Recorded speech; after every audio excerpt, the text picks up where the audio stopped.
The black limousine struck the guardrail at 70 miles per hour. Metal shrieked against metal in a shower of sparks that lit the frozen night like fireworks gone wrong. Jack Mason watched the vehicle punch through the barrier and plunge nose first into the Hudson River's black water. Around him on the George Washington Bridge, dozens of people stood filming with their phones screaming into the darkness, creating a chorus of useless noise. Jack was already running toward the edge. He didn't think about his daughter waiting at home in their fourth-floor walk-up. He didn't think about the water temperature that would stop his heart in minutes. He thought only about the person drowning in that sinking metal coffin, already 15 feet under, and going deeper with every second that ticked past. The February wind cut through his warehouse jacket like it was tissue paper. His boots hit the concrete pathway in rapid succession, carrying him toward the twisted gap in the railing. Other pedestrians scattered, pressing themselves against the far side, their faces blue in the glow of emergency lights that hadn't yet arrived. One breath. That's all it would take to save whoever was down there. One desperate breath that would either make him a hero or leave Sophie without a father. Jack kicked off his work boots at the edge. They fell to the concrete with a double thud that nobody heard over the screaming. His jacket followed, dropping like a discarded skin. The cold bit into him immediately, even through his flannel shirt and jeans, promising worse to come. Someone grabbed his arm. A woman, maybe 40, her face twisted in fear or anger or both. Her grip was surprisingly strong, but Jack had 10 years of lifting freight pallets in his muscles. He shook free without effort. Below, the limousine's taillights glowed red beneath the surface like demon eyes sinking fast into water that was probably 35 degrees if he was lucky, colder if he wasn't. Anyone inside had minutes at best before hypothermia or drowning or both finished what the crash had started. Jack looked down at the 80-foot drop and felt his stomach clench. Every rational cell in his brain screamed at him to step back, wait for professionals, not be an idiot who got himself killed for a stranger. He thought of Sophie waiting for him. He thought of his parole officer Sarah's warning last week, stay out of trouble, one more incident and you're done. He thought of the person drowning in that car, trapped and terrified, and running out of air. The words slipped out without permission, quiet enough that nobody heard them over the chaos. Then he jumped. The fall lasted forever and no time at all.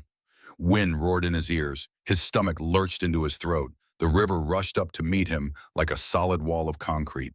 Impact drove the air from his lungs and shocked every nerve ending in his body simultaneously. The cold was so intense it burned fire and ice, mixing into something worse than either. His muscles seized, his chest constricted. Swim, move now, or die here. Jack forced his limbs to obey, kicking toward where he'd seen the taillights. The current was stronger than expected, trying to drag him downstream and away. His clothes were already waterlogged, heavy as chains wrapped around his torso and legs. He couldn't feel his fingers anymore, and that was probably a bad sign, but worrying about it wouldn't help. There, the limousine was sinking faster now, nose down, trailing streams of bubbles that caught what little light penetrated this far below the surface. The rear window was still above water, but barely, maybe seconds from going under completely. Jack swam harder, fighting through water that felt thick as syrup. His muscles screamed protest. His lungs burned despite the cold, trying to freeze them solid.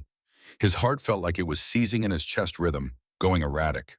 He reached the car just as the rear window disappeared beneath the surface.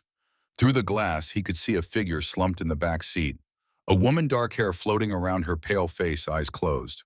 The driver was in front, head at an unnatural angle against the steering wheel, clearly past saving. The rear door was locked. Jack hammered on the window with his fist, but it was like punching stone. The car was still sinking, pulling him down with it. Pressure built in his ears. His vision started to tunnel at the edges, black creeping in from all sides. There, a jagged piece of the guardrail had landed in the water nearby, a twisted bar of metal about 2 feet long.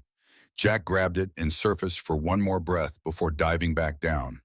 The car was already 20 feet under, maybe more, descending into darkness. He raised the metal bar and brought it down against the rear window with every ounce of strength he had left. The first strike did nothing. The second created a spiderweb crack. The third shattered the glass into 1,000 pieces that floated away like crystallized stars. Water rushed into the car's interior, equalizing pressure with a violence that nearly tore the bar from Jack's grip. He shoved his way through the broken window, ignoring the glass that sliced his arms and torso, painting red trails in the black water. His hands found the woman's body and grabbed hold. Her seatbelt was still fastened. His numb fingers fumbled with the buckle, once, twice, come on, damn it. The buckle released. Jack wrapped his arm around the woman's chest and kicked off from the car's interior, hauling her toward the surface that seemed impossibly far away. She was dead weight and he could barely feel his legs anymore. His lungs were on fire despite the freezing water. Black spots danced in his vision like flies circling something already dead. Sophie needs you. This woman needs you. Move your legs or you both die here. Jack kicked it harder. They broke the surface together and he gasped in air that hurt like knives in his throat. The woman wasn't breathing, her lips blue skin, white as paper in the darkness. He adjusted his grip to get her head above water and started swimming one arm toward the nearest bank. The current fought him every inch. His voice came out weak when he tried to yell for help, swallowed by wind and distance. He couldn't see if anyone on the bridge heard him or cared. His limbs were starting to fail, responding slower. With each stroke, his body shutting down degree by degree. The riverbank appeared through the darkness, a concrete embankment maybe 40 yards away that might as well have been 40 miles. Jack's grip on the woman was slipping. His vision was graying at the edges again. Almost there, stay with me, almost there. His hand struck concrete. Somehow they'd made it. The embankment had a narrow ledge just above the waterline, slick with ice and algae. Jack hooked his elbow over it and hauled the woman up with strength he didn't know he still possessed, laying her flat on the concrete. Then he pulled himself up after her, his arms shaking so badly he almost slid back into the water. She still wasn't breathing. Jack rolled her onto her back, tilted her head, checked her airway. Empty. He pinched her nose, sealed his mouth over hers, and breathed for her. One breath, two, her chest rising and falling with his exhalations, but nothing else happening. He positioned his hands over her sternum and started compressions, 30 hard, fast pumps that made his shoulders scream, then back to rescue breaths. Two more, nothing. More compressions, his arms feeling like rubber, his whole body shaking uncontrollably from cold that was winning this fight. He could barely see straight anymore. One more breath into her lungs. The woman convulsed. Water erupted from her mouth and she rolled onto her side, coughing and gasping and choking. Her eyes fluttered open. Dark eyes wide with terror and confusion fixing on Jack's face. Relief hit him like a physical blow. In the distance, sirens were finally wailing, growing louder. Red and blue lights painted the bridge above them in stuttering patterns. The last thing he heard before darkness took him was the sound of boots running along the embankment and voices shouting that they'd found them. They were alive. Get the medics down here now. Then there was only cold and quiet and black. Jack woke to blinding white light and the steady beep of medical equipment. His body felt like it had been run over by a truck, then frozen solid, then thawed out with a blowtorch. Everything hurt in ways he'd forgotten were possible. A face appeared above him, Sophie, her eyes red from crying. She grabbed his hand and squeezed hard enough to hurt, but Jack didn't mind. Behind her, he could see a hospital room, pale green walls, fluorescent lights, a TV mounted in the corner playing the news on mute. Her voice broke when she spoke. Jack's throat felt like sandpaper when he tried to answer. Almost 9 in the morning, she told him. He'd been unconscious for 8 hours. They said he had hypothermia and almost drowned, and her voice broke again, the tears coming harder this time. Jack squeezed her hand back with what little strength he had. He was sorry for scaring her. So sorry, but he was here now. He was okay. Sophie's laugh came out wet and shaky. He jumped off a bridge into a frozen river and he was calling, "That, okay." Someone needed help, Jack said. His voice sounded like gravel in a cement mixer. What else could he do? He could have not jumped, Sophie said. He could have let the professionals handle it. He could have thought about her waiting at home, wondering if her dad was dead. The words hit harder than the freezing water had. Jack had no good answer for that. Nothing that would make the fear in his daughter's eyes go away. So he just held her hand and let her cry until a nurse entered the room. The nurse was middle-aged with kind eyes and salt and pepper hair pulled back in a bun. She smiled when she saw Jack was awake and started checking his vitals while making notes on a tablet. His core temperature was down to 91 degrees when they brought him in, she said. Another 10 minutes in that water and they'd be having a very different conversation. Jack asked about the woman. Was she Victoria Sterling was alive thanks to him, the nurse said. She was in ICU, but the doctors said she'd make a full recovery. Her family had been asking about him. Her family. Jack's stomach clenched. He'd seen the limousine, the custom interior, the leather seats that probably cost more than his annual salary. Who was she really? The nurse glanced at the TV and grabbed the remote, unmuting it. The anchor's voice filled the room mid-sentence, talking about shocking footage and a good Samaritan and the name Victoria Sterling, whose family owned one of the largest manufacturing conglomerates in the Northeast. Jack's face filled the screen.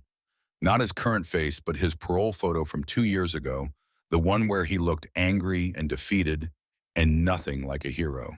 The anchor kept talking, her voice taking on that particular tone reporters used when they wanted to sound concerned, but were really just stirring up controversy. Court records show he served 18 months for assault. Questions are being raised about his motives. Sophie's voice was sharp when she told the nurse to turn it off. Please. The nurse muted the TV again, her expression sympathetic. The media had been camped outside since the story broke, she said. Hospital security was keeping them at bay, but they weren't going anywhere anytime soon. Jack stared at his own face frozen on the screen. That mugshot from a decade ago, when he'd been younger and stupider and convinced the world owed him something. His hand drifted to the scar on his left eyebrow, a souvenir from the fight that had landed him in prison. He'd been trying to protect someone then too, just like last night. The difference was, last night he'd managed to stop himself before going too far. The nurse asked if he wanted to see Miss Sterling. She'd been asking about him, wanted to thank him personally when he was able. Jack looked at Sophie, who shrugged in that way teenagers did when they wanted you to make your own decision, but had opinions they weren't saying out loud. It was his call, she told him. He thought about the woman's face when she'd opened her eyes down by the river. The confusion, the fear, the desperate grip of her hand on his wrist. He thought about the driver slumped dead over the steering wheel, past anyone's help. Yeah, he said finally. He'd talked to her. They wheeled him to the ICU 2 hours later, after the doctors cleared him for short trips out of bed. Sophie stayed behind in his room, though he could tell she wanted to come along. A security guard accompanied them, a mountain of a man in a dark suit who looked like he could bench press a small car. Hospital policy, the nurse explained. Miss Sterling's family had hired private security for this floor. The ICU was quiet, sterile, filled with the sound of machines, keeping people alive in measured beeps and hisses. The security guard led them to a private room at the end of the hall, knocked twice and pushed the door open. Victoria Sterling looked small in the hospital bed, surrounded by monitors and IV lines. Her dark hair was pulled back from her face, revealing features that were striking even in illness. High cheekbones, full lips, a strong jawline. She was maybe 26 years old, Jack guessed. Young to be a billionaire heiress, though he supposed being born into it made age irrelevant. Her eyes widened when she saw him. They were green, he noticed. Vivid green, the color of new leaves in spring. Jack maneuvered the wheelchair closer to her bed, feeling ridiculous and exposed in the hospital gown they'd given him. He was aware of the security guard standing by the door, watching every movement with professional paranoia. Victoria's voice was hoarse, probably from the intubation. She asked how he was feeling, and Jack shrugged, uncomfortable with the gratitude in her eyes. Like he got hit by a truck, he said. Could be worse. She said something about being glad he was okay, about him saving her life, and Jack cut her off before she could build up momentum. Anyone would have done the same, he said. The news footage suggested otherwise, Victoria said. There were at least 50 people on that bridge, and he was the only one who jumped. Jack didn't have an answer for that, so he changed the subject, asking how she was feeling. She gave a ghost of a smile and said like she drowned, which was technically accurate, since she had for a minute or two, and he'd brought her back. They sat in silence for a moment, Jack acutely aware of the class divide between them. Her room probably cost more per night than he made in a week. The IV stand beside her bed was newer than any medical equipment he'd seen in the emergency room downstairs, where the uninsured got patched up and sent home. Money bought a lot of things, including better care when you were dying. Victoria was studying him with an intensity that made him want to look away. Her eyes were sharp despite her obvious exhaustion. She said the news had shown his picture, mentioned his record. Yeah, Jack said. His jaw tightened despite his effort to stay relaxed. That's who he was, who he used to be. He made mistakes, paid for them, was trying to do better now.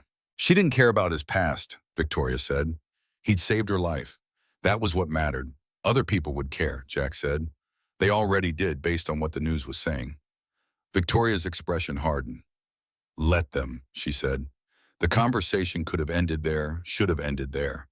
Jack was exhausted. His body was staging a revolt against consciousness, and Sophie was waiting for him. But something in Victoria's eyes stopped him from calling for the nurse to wheel him back. Fear, maybe, or loneliness, something that recognized something similar in him. There was something she needed to tell him, Victoria said, about the crash, about what happened before they went into the water. Jack leaned forward, ignoring the protest from his ribs. He told her to go ahead. Victoria described it in careful detail, her voice steady despite the tremor in her hands.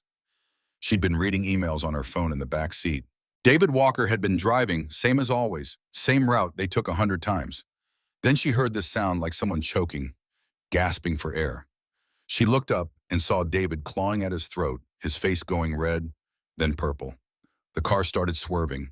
She tried to ask what was wrong, but David couldn't speak, couldn't breathe, couldn't control the car anymore.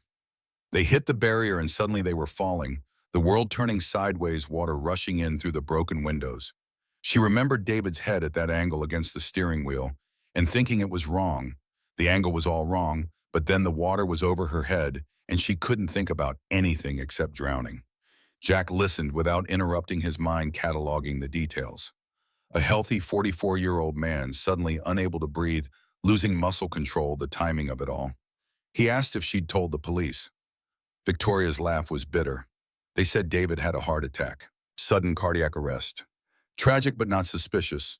When she tried to explain about the choking, the way he'd been clawing at his throat, they said she was in shock. Her memory wasn't reliable. Oxygen deprivation could cause confusion. But David ran marathons, Victoria said. He had physicals twice a year for insurance purposes. No heart problems, no warning signs. The police weren't interested in hearing that part. Jack studied her face, looking for signs of the oxygen deprivation the police had mentioned. Her eyes were clear, focused. Her speech was coherent. She didn't seem confused or delusional. She seemed like someone who'd seen something wrong and was being dismissed because it was easier than investigating. Maybe she should talk to her family, Jack suggested. Have them push for a more thorough investigation. Victoria's expression shifted to something harder. That's complicated, she said.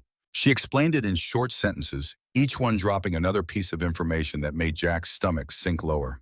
Her father had died 5 years ago. Heart attack, though, now, she wondered about that too.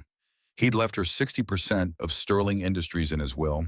Her uncle Robert had gotten 25% and the position of CEO. Robert had sued to overturn the will, claiming she was too young and inexperienced. He lost. They hadn't been on good terms since. Jack saw where this was going. If Victoria died, who inherited her shares, Robert, she said quietly. Her uncle would get everything.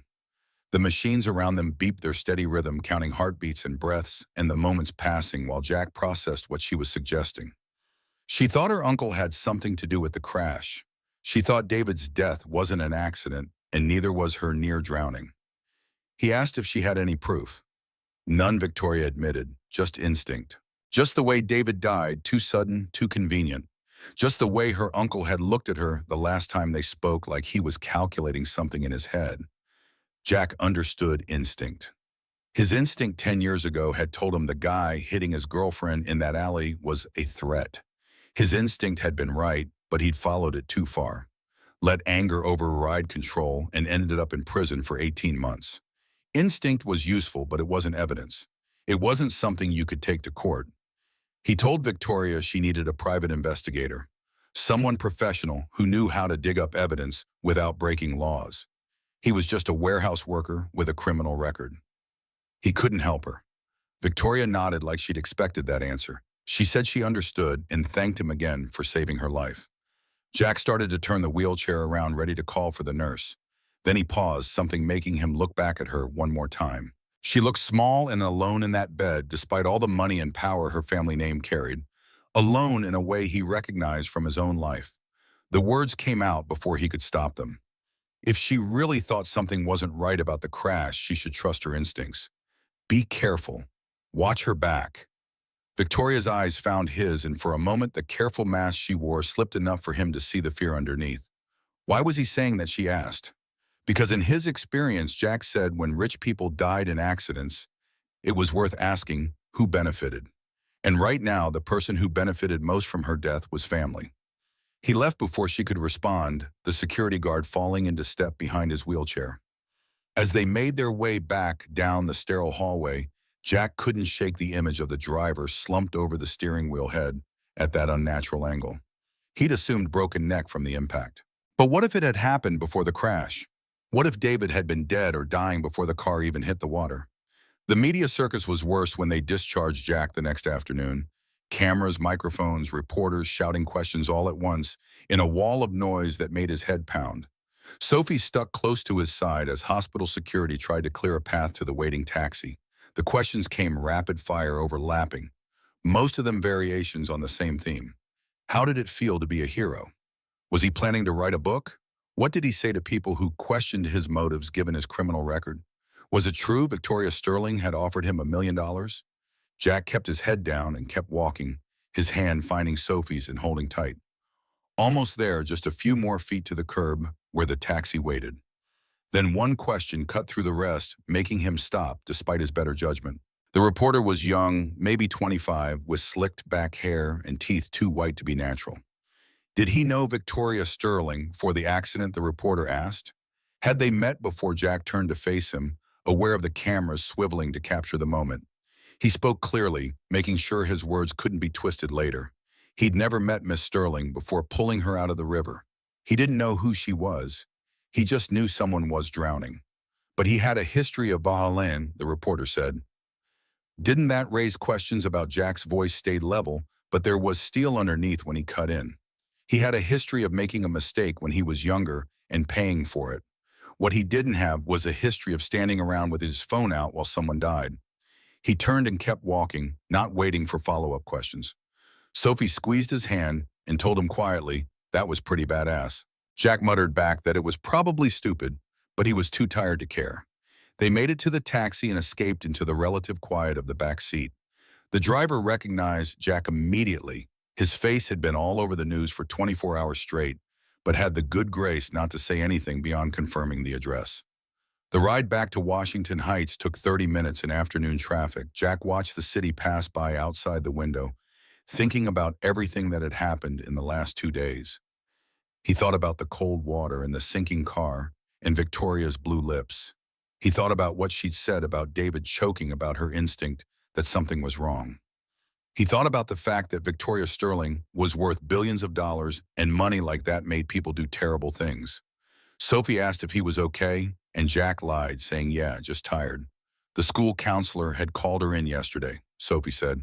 Wanted to make sure she was processing everything. She rolled her eyes like the whole thing was ridiculous. As if she was traumatized because her dad did something good. Jack asked what she told the counselor.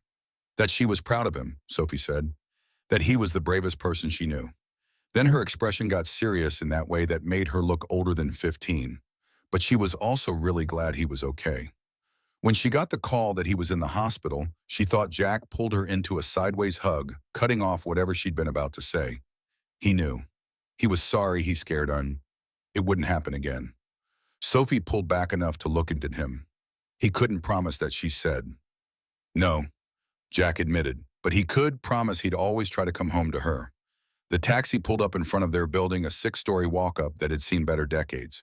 Jack paid the driver and they climbed out into the February cold. Their apartment was on the 4th floor, and Jack's legs were shaking by the time they reached their door. The doctors had told him to take it easy for a few days, but easy wasn't really an option when you had bills to pay and a daughter to feed. Inside the apartment was exactly as they'd left it, small but clean. One bedroom that Sophie had claimed, a couch that folded out into Jack's bed, a kitchen barely big enough to turn around in. The ceiling still had that leak in the corner, now patched with duct tape and prayers. But it was home. It was theirs. Jack collapsed onto the couch while Sophie went to make tea. His phone had been returned to him at the hospital, and it was blowing up with notifications, texts from coworkers, messages from people he hadn't talked to in years, friend requests from strangers, voicemails from news producers wanting exclusive interviews. He ignored all of it and called his parole officer. Sarah Brooks answered on the second ring, her voice dry with amusement. She'd been wondering when she'd hear from him. Jack figured he should check in, he said. He jumped off a bridge, Laura said, into a frozen river. Yeah, Jack admitted. Someone was drowning. Sarah was quiet for a moment, and when she spoke again, her voice had lost the teasing edge. He did a good thing, she said, a brave thing. She was proud of him. But next time he decided to risk his life, maybe he could give her a heads up first. Jack promised to try to schedule his emergencies more carefully. They talked for a few more minutes, Sarah reminding him to keep his head down, stay out of trouble, and for the love of everything, don't talk to the press without running it by her first. Some of them were going to try to dig up dirt, make him look bad. It was already happening based on what she'd seen on the news. Jack said he knew, and Sarah told him to stick to the truth. He saved someone's life. That was the story. Don't let them twist it into something else. After he hung up, Sophie brought him tea and a sandwich, then curled up on the other end of the couch with her homework. They sat in comfortable silence, the sounds of the city filtering in through the thin windows. Sirens, car horns, someone's music thumping from a few floors down. This was normal. This was the life Jack had built after everything fell apart piece by careful piece. And it was good enough. Except he couldn't stop thinking about Victoria Sterling, alone in that hospital room, convinced something was wrong with the accident that had nearly killed her. He couldn't stop thinking about the driver who died too quickly, too conveniently. And he couldn't shake the feeling that pulling Victoria from that river hadn't ended anything. It had only begun it. 3 days passed in a blur of work and sleep and dodging reporters who'd gotten his cell number somehow. Jack went back to his shifts at Newark Logistics, operating the forklift and moving freight pallets and trying to pretend his life hadn't been turned upside down by 60 seconds of decisions made without thinking. His co-workers treated him differently now, some with admiration, some with suspicion, most with a weird mix of both that made conversations awkward. The supervisor told him to take it easy. They didn't need him collapsing on the floor. A couple of guys asked if the billionaire heiress had really offered him money. Jack told them no and wondered how long before they stopped asking. Marcus Johnson, everyone called him Hawk, cornered Jack during lunch break on the third day. Hawk was 55, a former mechanic who'd worked his way up to foreman, the kind of man who said less than anyone Jack knew, but made every word count. They sat in the break room drinking coffee that tasted like motor oil, while the TV in the corner played news with the sound off. Jack's face flashed on the screen again. That damn mugshot, and Hawk asked if that was getting old yet. Very old, Jack said. Hawk studied him with eyes that had seen a lot of life and weren't impressed by much of it anymore. He said Jack did what he had to do. Couldn't stand by and watch someone drown. That was who Jack was, down in the bones. Jack reminded him that 10 years ago, that same impulse landed him in prison. Hawk shook his head. Last time Jack hurt someone. This time he saved someone. There was a difference, and Jack needed to see it. The words settled into Jack like stones dropping into deep water, finding places he didn't know were hollow until they got filled. He asked Hawk how he always knew what to say. Hawk shrugged. Age and mistakes, he said. Couldn't learn wisdom from books. Wisdom came from doing things wrong, falling on your face, getting back up, trying again. That was the curriculum the world taught, and there were no shortcuts. Jack thought about that on the drive home, the words echoing in his head. His phone rang as he was climbing the stairs to his apartment, a number he didn't recognize. He almost didn't answer, tired of reporters and producers and people who wanted something from him. But something made him swipe to accept. The voice was female, professional, unfamiliar. Her name was Grace Williams, and she was calling on behalf of Victoria Sterling. Jack stopped on the landing between the second and third floors, suddenly very aware of his heartbeat. He asked if Victoria was okay. She was being discharged from the hospital that afternoon, Grace said. She wanted to meet with Jack if he was willing. She had something she needed to discuss with him. Something urgent. Jack asked what it was about. Grace paused, and when she spoke again, her voice was lower, more careful. Victoria had received the autopsy results. She needed to show them to Jack. Could he come to her apartment this evening? The cold feeling from the hospital returned, settling into Jack's gut like ice that wouldn't melt. He asked when and where. This evening, if possible, Grace said. Victoria's apartment. She could send a car at 7. Jack thought about Sophie, about dinner, about the normal evening they'd planned. He thought about Victoria Sterling's green eyes looking at him like he was the only person in the world she could trust. He thought about a dead driver in a convenient accident and how money made people do terrible things. He'd need to arrange for his daughter, he said. Of course, Grace said. The car would wait as long as necessary. Jack called his neighbor, Mrs. Henderson, a retired teacher who sometimes looked after Sophie when he had to work late. She agreed, immediately refusing payment like she always did, which meant Jack would slip some cash into her mailbox later because he couldn't take charity, even when it was offered with love. Sophie asked where he was going when she saw him pulling on his one decent button-down shirt and the blazer he'd worn to his parole hearings. Meeting with Victoria Sterling, Jack said. Sophie's eyebrows rose. The billionaire he saved, Jack corrected her. Victoria wasn't a billionaire, her family was. And yeah, she wanted to talk about something. Sophie's expression got serious in that way that made her seem much older than 15. She told him to be careful. Rich people were different. They played by different rules. Jack asked when she got so cynical. Since she watched him get dragged through the news for having a criminal record while saving someone's life. Sophie said, just be careful, okay? Please. Jack promised he would. The car that arrived at 7 was a town car, sleek and black, driven by a woman in a dark suit who introduced herself as Grace Williams. She was in her 40s with sharp eyes and an efficient manner that suggested she didn't waste time on pleasantries. Victoria was looking forward to seeing him, Grace said as they pulled into traffic. Jack asked what she wanted to talk about. She'd explain when they arrived, Grace said, but before they got there, she needed to ask something. The conversation Jack was about to have needed to stay confidential. Could he agree to that? Jack said it depended on what they were talking about. Fair enough, Grace said. Let her put it another way. Victoria trusted him. Given everything that had happened, that wasn't something she extended easily right now. Please don't make her regret it. They drove through Manhattan as evening descended, the city lights beginning to glow against the darkening sky. The apartment building they eventually stopped at was in Tribeca, all glass and steel and doormen in uniforms that probably cost more than Jack's entire wardrobe. Grace led him through a lobby that looked like an art gallery, past security that checked his ID twice, and into an elevator with a fingerprint scanner. They rode up in silence, climbing higher than Jack had ever been in a building before. When the doors finally opened, they opened directly into an apartment that took his breath away. The space was vast and minimalist, all white walls and floor-to-ceiling windows that offered a view of the city that made Jack forget to breathe for a moment. He could see the Hudson from here, the George Washington Bridge in the distance, the lights of New Jersey beyond. The furniture was expensive but sparse. Everything was clean and perfect and utterly impersonal, like a hotel suite designed by someone who'd never actually lived in a home. Victoria was standing by the windows looking out at the view. She turned when she heard them enter, and Jack was struck by how different she looked from the woman he'd pulled from the river. She was dressed in jeans and a sweater, casual clothes that somehow looked elegant on her anyway. Her dark hair was down, framing her face. Her eyes were shadowed with exhaustion but clear and focused. She thanked him for coming, genuine relief in her voice. Jack said she'd mentioned it was urgent. It was, Victoria said. She asked Grace to give them a moment, and Grace nodded, disappearing through a doorway and leaving them alone. Victoria gestured to a couch near the windows. Jack sat feeling the expensive leather give beneath him, aware of how out of place he looked in this room. His work boots left faint marks on the white carpet, and he tried not to think about how much it would cost to clean.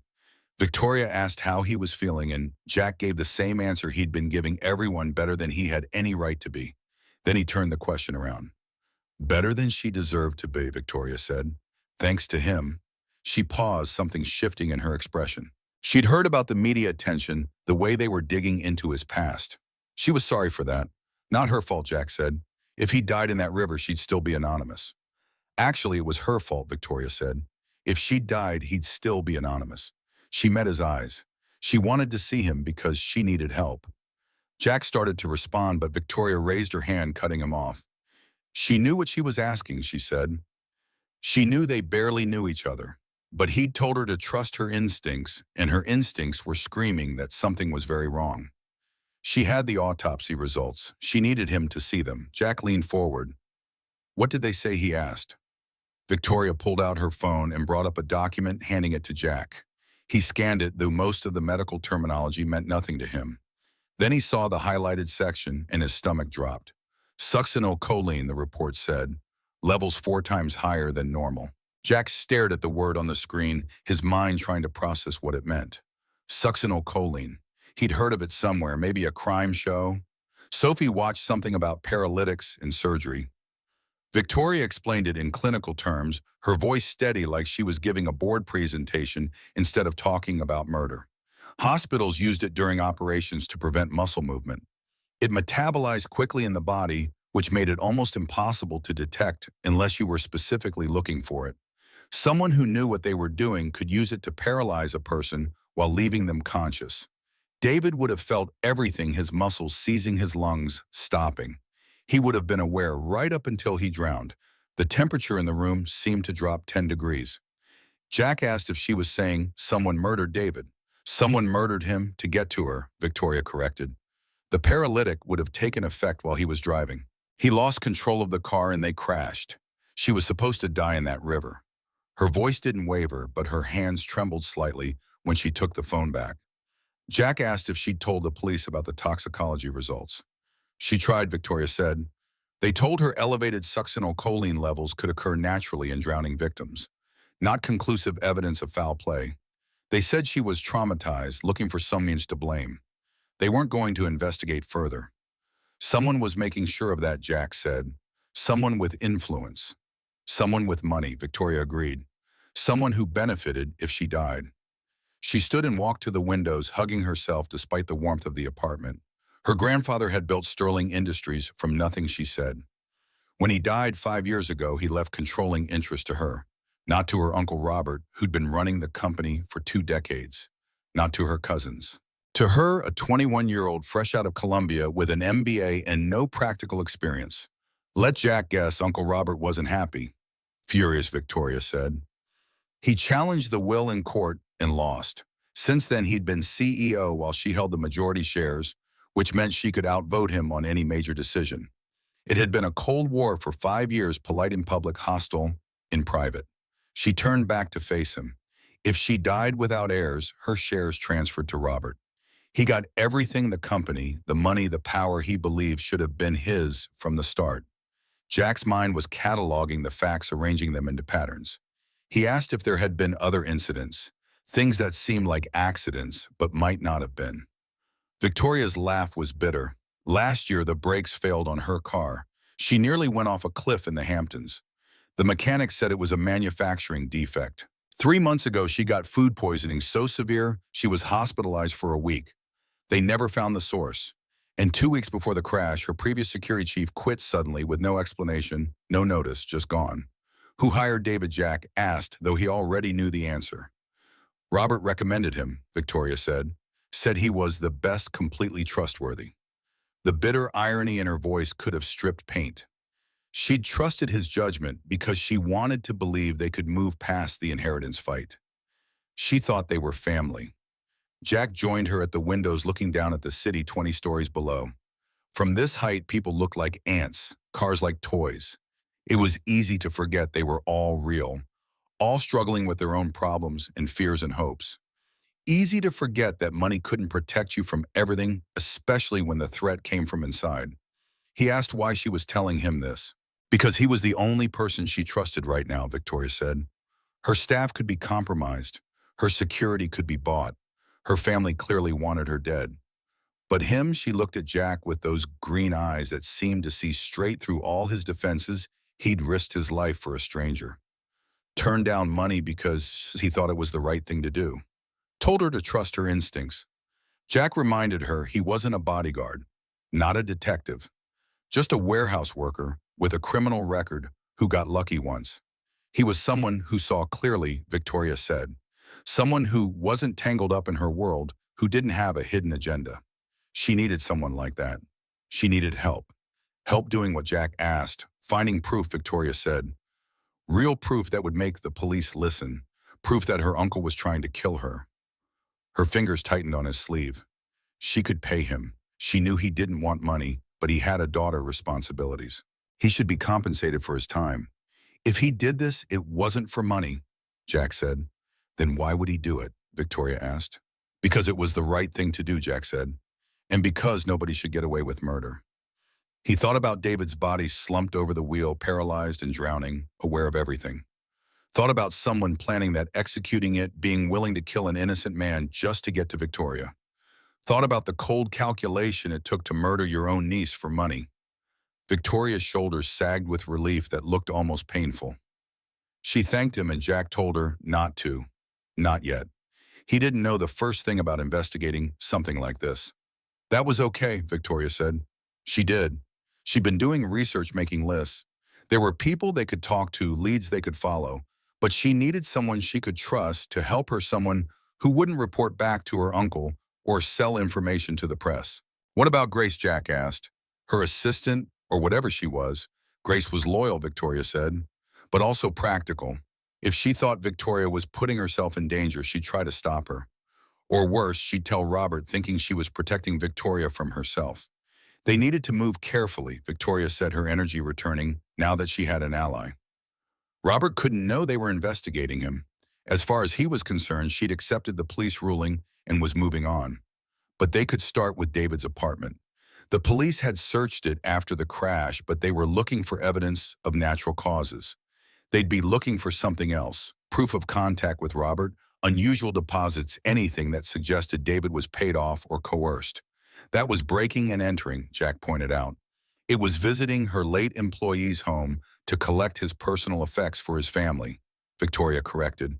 His wife had given her a key. She wanted answers too.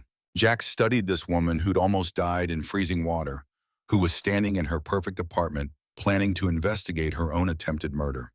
There was steel underneath the expensive clothes and careful makeup, strength that money hadn't bought. He asked when they'd go. Tomorrow night, Victoria said. After dark. Could he get away? Jack thought about his shift at the warehouse, about Sophie, about all the reasons this was a terrible idea. Then he thought about David dying because he tried to do the right thing, about Robert Sterling thinking he could buy or kill his way to whatever he wanted.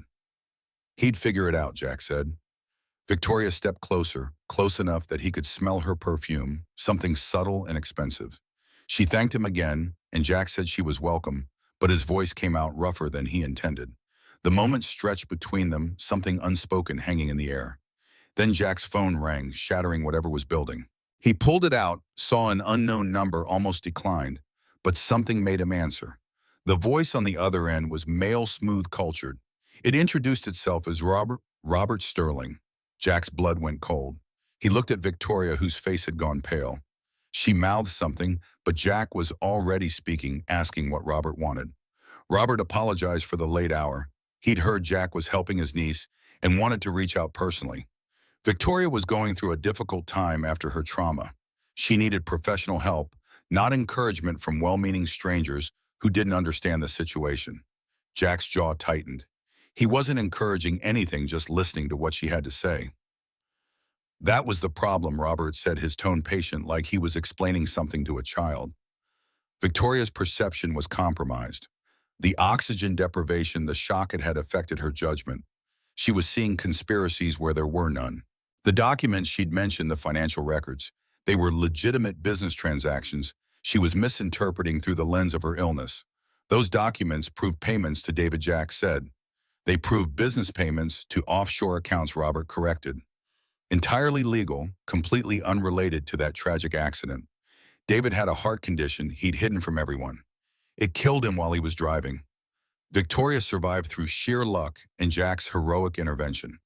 That was the truth. Everything else was fantasy. Then why hadn't the police arrested Robert if the evidence was so flimsy, Jack asked. Robert's laugh was soft, almost sympathetic. Exactly his point. The FBI hadn't shown up at his door. Jack had sent the so-called evidence to every agency in New York, and yet Robert was a free man. Meanwhile, Jack was the one who'd committed breaking and entering last night. He was on parole, wasn't he? One violation, and he went back to prison. How long would he last this time? 2 years, 5. And what happened to his daughter while he was locked up? Jack's grip on the phone tightened until his knuckles went white. Robert had just threatened Sophie without quite saying the words directly. He wasn't threatening anyone, Robert said, reading Jack's silence correctly. Just pointing out reality. Jack was risking everything for a woman he barely knew based on evidence he didn't understand. Robert was offering a way out, $500,000 tax-free, deposited in any account Jack chose. All he had to do was convince Victoria to seek psychiatric treatment and stop this crusade against family who loved her. Jack's voice came out flat and cold. So Robert wanted him to convince Victoria she was crazy. He wanted Jack to help her accept the truth and move forward with her life, Robert said. With proper treatment, she'd recover. The family would support her.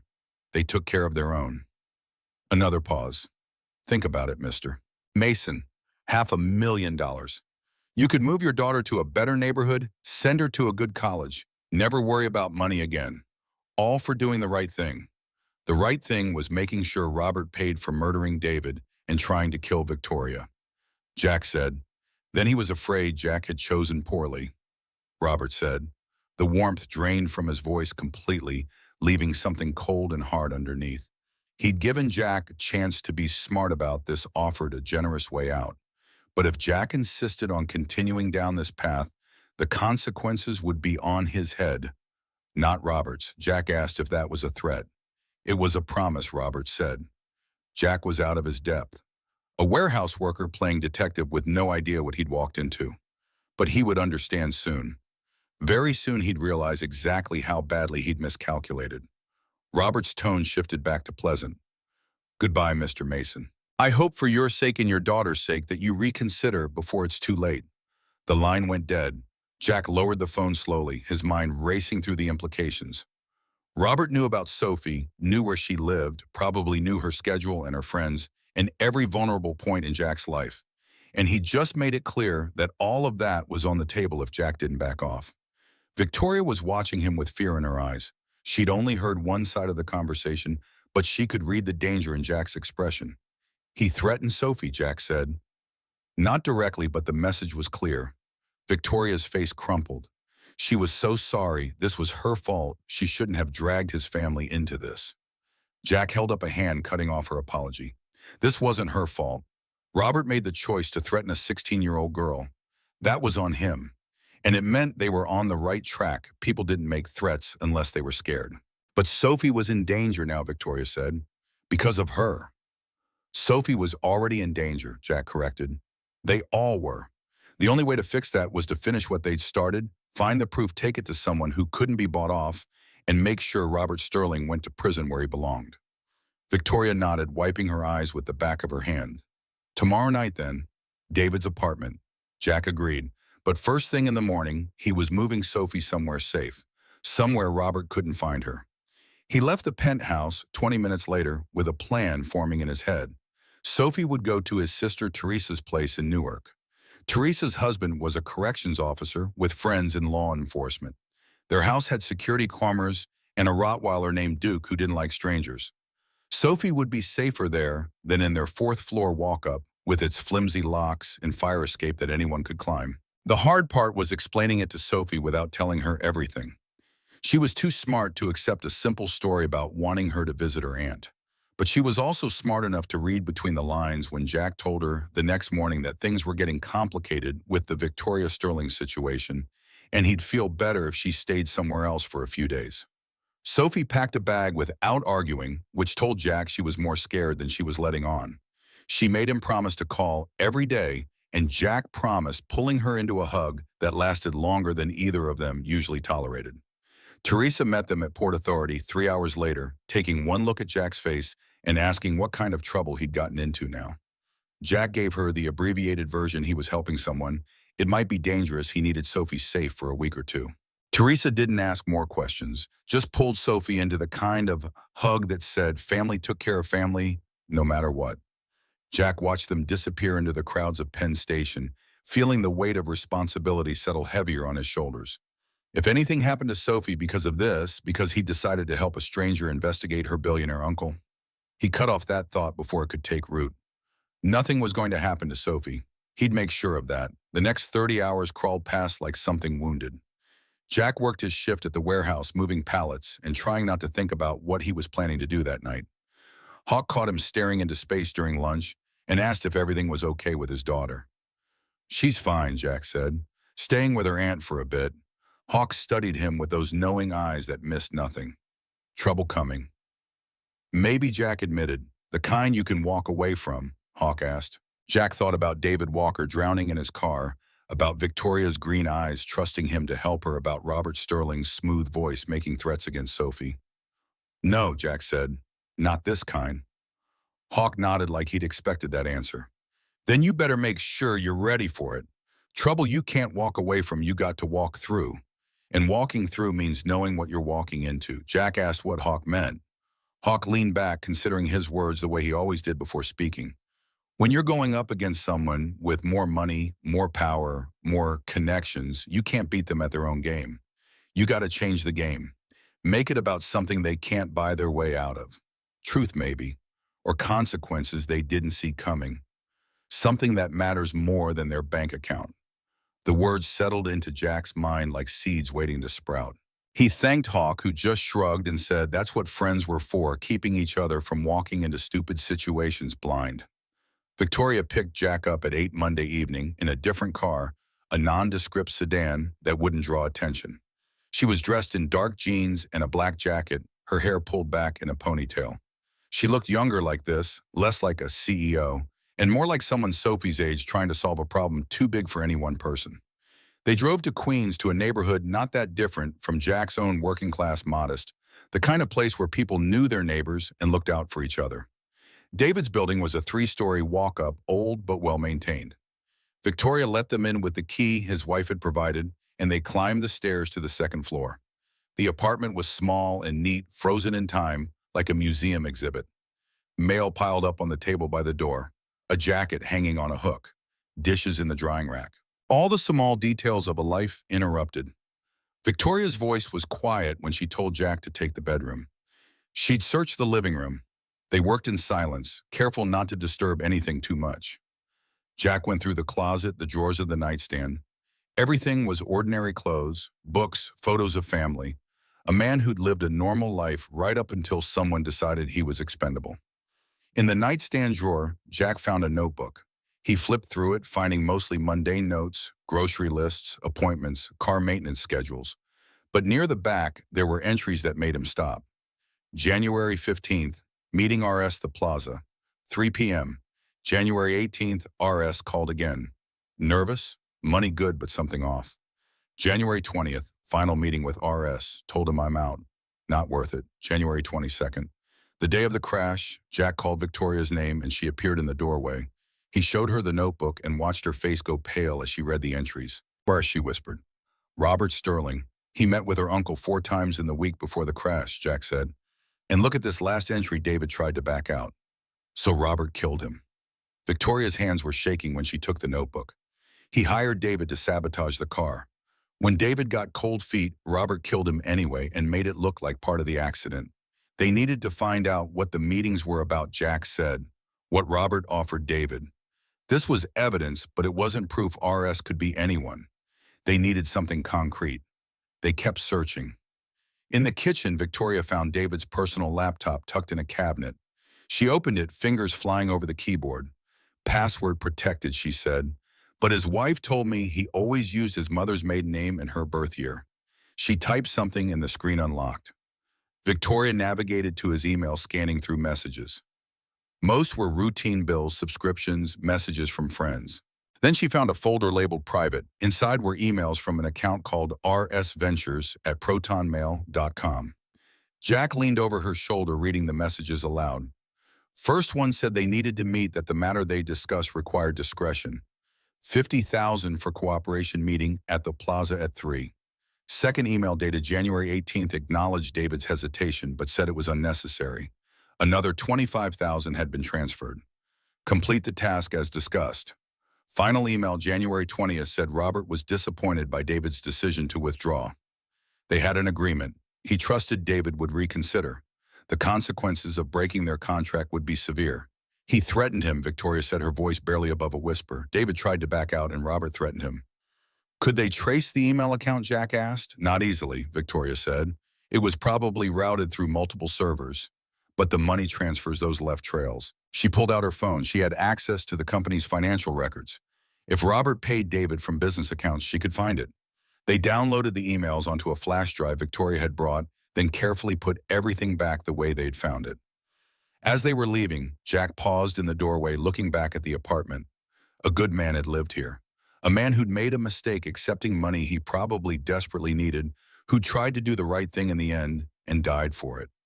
Jack's voice was quiet but firm. They were going to get Robert. Make sure he paid for this. Victoria's expression hardened. If they didn't, she was next. They left the building and got back in the car. As Victoria pulled away from the curb, Jack noticed a black SUV parked across the street, windows tinted, engine running. It hadn't been there when they arrived. His voice was careful when he told Victoria not to turn around, but he thought someone was watching them. Victoria's hands tightened on the steering wheel. She adjusted the side mirror slowly. That was a corporate security vehicle, she said, the kind her uncle's people used. How long had it been there? Jack asked. She didn't know. But if they'd followed them here, if they knew about David's apartment, then Robert knew they were investigating. The SUV pulled out behind them as they drove away, keeping a careful distance but making no attempt to hide. Victoria's voice was tight when she asked what they should do. Get somewhere public, Jack said. Somewhere with cameras and witnesses. Victoria drove to a 24-hour diner in Astoria, pulling into the lot and parking near the entrance, where the windows would give them a clear view of anyone approaching. The SUV cruised past slowly, then kept going, disappearing around a corner. They sat in the car for 10 minutes watching, waiting. The SUV didn't come back, but that didn't mean they were safe. It just meant Robert was changing tactics. Victoria's voice shook when she said he knew. Her uncle knew they were onto him, which meant he'd be more careful. Or more desperate. More dangerous, Jack finished. She needed to get somewhere safe. Somewhere Robert couldn't get to her easily. She had an idea, Victoria said. A property in Connecticut her grandfather had bought decades ago. A small house on 5 acres off the grid, no paper trail connecting it to the company or the family. Only Grace knew about it. She could go there, work remotely for a few days while they figured out their next move. Jack thought it was a good plan. But first they needed to get the financial records she'd mentioned prove Robert had paid David. That meant accessing the company system, which meant going into Sterling Industries. Not tonight, Victoria said. Too risky with Robert on alert. But Saturday the building would be mostly empty on the weekend. Fewer witnesses, fewer complications. Saturday was 3 days away. 3 days for Robert to make another move to cover his tracks, to eliminate the people who threatened him. 3 days felt like forever and no time at all. Jack agreed because he didn't have a better plan. Victoria drove him back to Manhattan and dropped him off 2 blocks from his apartment. Before he got out, she touched his arm, her fingers warm against his skin. Her voice was soft when she thanked him. For believing her, for helping when he had every reason to walk away. Jack reminded her not to thank him yet. They hadn't accomplished anything except making themselves targets. But they were targets together, Victoria said. She wasn't alone anymore, and that was worth more than he could know. Jack got out of the car and watched her drive away, the taillights disappearing into traffic. His apartment building looked the same as always. Old brick fire escape, zigzagging up the side lights and windows, where people were living their normal lives, unaware that 2 blocks away, a man was standing in the cold trying to figure out how to take down a billionaire. His phone rang, Sophie checking in like she'd promised. Her voice was bright when she asked how he was doing, and Jack lied smoothly, saying everything was fine. Work was good. He missed her, but she was having fun with her cousin, right? Sophie said Aunt Teresa was teaching her how to make lasagna. Then her voice got quieter. Dad, be careful, okay? Whatever you're doing with Miss Sterling, just be careful. Jack promised he would, told her he loved her, heard her say it back before the line went quiet. He stood there for a long moment, phone in hand, looking up at the windows of his empty apartment. Somewhere in this city, Robert Sterling was planning his next move. Somewhere men in black SUVs were reporting back that Victoria was asking questions, digging where she shouldn't dig. And somewhere a woman who'd almost drowned in the Hudson was driving to a safe house, knowing the person who wanted her dead was her own blood. Jack had walked into this thinking he could help, maybe make a difference. Now he was in deep enough that the only way out was through. Hawk's words echoed in his head, can't beat them at their own game, got to change the game. He just needed to figure out how. Tuesday through Thursday crawled past in a tension that felt like a wire pulled too tight, ready to snap. Jack worked his shifts, kept his head down, checked his phone obsessively for messages from Victoria or Sophie, or anyone who might have information. The black SUV appeared outside the warehouse, twice watching, but not approaching. Jack pretended not to notice while cataloging every detail, make, model, license plate number that was probably fake, but you never knew. Hawk caught him watching the SUV on Wednesday. "That the trouble you mentioned? Part of it," Jack said. Hawk was quiet for a minute, then said, "Jack should remember something important. Rich men thought money made them untouchable, thought they could buy or threaten their way out of anything. But money was just paper, and threats were just words until someone followed through. The trick was making sure they couldn't follow through, making sure the cost of coming after you was higher than the cost of leaving you alone." Jack asked how you did that. "Make it public," Hawk said. Rich men hated public scrutiny more than anything else. Hard to make someone disappear when everyone's watching. The advice made sense, but implementing it was another matter. Victoria couldn't just hold a press conference accusing her uncle of attempted murder without proof. And the proof, they had David's notebook, the emails, the toxicology report, wasn't enough to overcome Robert's lawyers and influence. They needed more, which meant Saturday's infiltration of Sterling Industries was critical.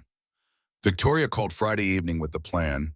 She'd arranged for the weekend security guard to be someone she trusted, an older man named Carl Matthews, who'd worked for her grandfather and owed her family a debt. Carl would let them in through a service entrance, disable the cameras on the 40th floor for 10 minutes, enough time to reach Robert's private office. After that, they were on their own. 50 minutes until Carl's next patrol, Victoria said. That was their window. Get in, find the documents linking Robert to the offshore accounts, and the payments to David get out. Clean and simple. Nothing about this was clean or simple, but Jack didn't say that. He just confirmed he'd meet her at 8 Saturday evening, 2 blocks from the Sterling Industries Tower. Saturday arrived gray and cold, the kind of March day that couldn't decide if it was winter or spring. Jack spent the morning checking in with Sophie, who sounded happy and safe, and completely unaware of what her father was planning to do that night. He told Teresa he appreciated her taking Sophie on short notice, and Teresa said family was. Family, no need to thank her, but be careful whatever he was doing, because she could hear it in his voice. 8 o'clock found Jack standing on a midtown corner, watching the Sterling Industries Tower loom against the darkening sky. 42 stories of steel and glass and corporate power. Victoria pulled up in the sedan exactly on time, and Jack got in without speaking. They parked in an underground garage 3 blocks away and walked to the building through connected tunnels. Victoria led them through a service entrance, and Carl Matthews was there exactly as promised. 60-something, gray hair, kind eyes that looked worried. Carl told them to be quick and careful. He'd disabled the cameras, but if building security noticed, there'd be questions he couldn't answer. Victoria thanked him and promised they'd be fast. The service elevator took them to the 40th floor, rising in silence. Jack's heart was hammering against his ribs. This was breaking and entering, trespassing, possibly corporate espionage, depending on what they found. His parole officer's warnings echoed in his head, but he pushed them aside. Some things were more important than staying out of trouble. The elevator doors opened onto a darkened hallway. Emergency lighting provided just enough illumination to see by.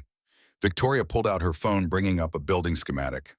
This way, Robert's office was at the end of the hall corner suite. They moved quickly and quietly, their footsteps muffled by plush carpet. Through the windows, the city spread out below them like a field of stars. Robert's private office was locked with a keypad. Victoria entered a code and the lock beeped softly. The door swung open. Inside was exactly what Jack expected from a man like Robert Sterling: expensive furniture, abstract art on the walls, a desk that probably cost more than a car. But there was also a wall safe behind a painting and filing cabinets that looked old-fashioned in the digital age. Victoria told Jack to take the desk while she worked on the safe. Jack asked if she knew how to crack a safe. YouTube was a wonderful thing, Victoria said, moving toward the painting. Robert was old school, didn't trust cloud storage or digital encryption. Everything important, he kept physical copies. Jack started going through the desk drawers, files, contracts, business correspondence. Everything looked legitimate on the surface. He photographed documents that mentioned offshore accounts or shell corporations, not sure what would be useful, but taking everything just in case. Victoria was working on the safe, trying different combinations, her face illuminated by the glow of her phone. Jack moved to the filing cabinets and found them unlocked. Arrogance or oversight, he couldn't tell. Inside were folders organized by year and category. He flipped through them, quickly scanning labels. Then he found a folder labeled Private Holdings RSV Ventures.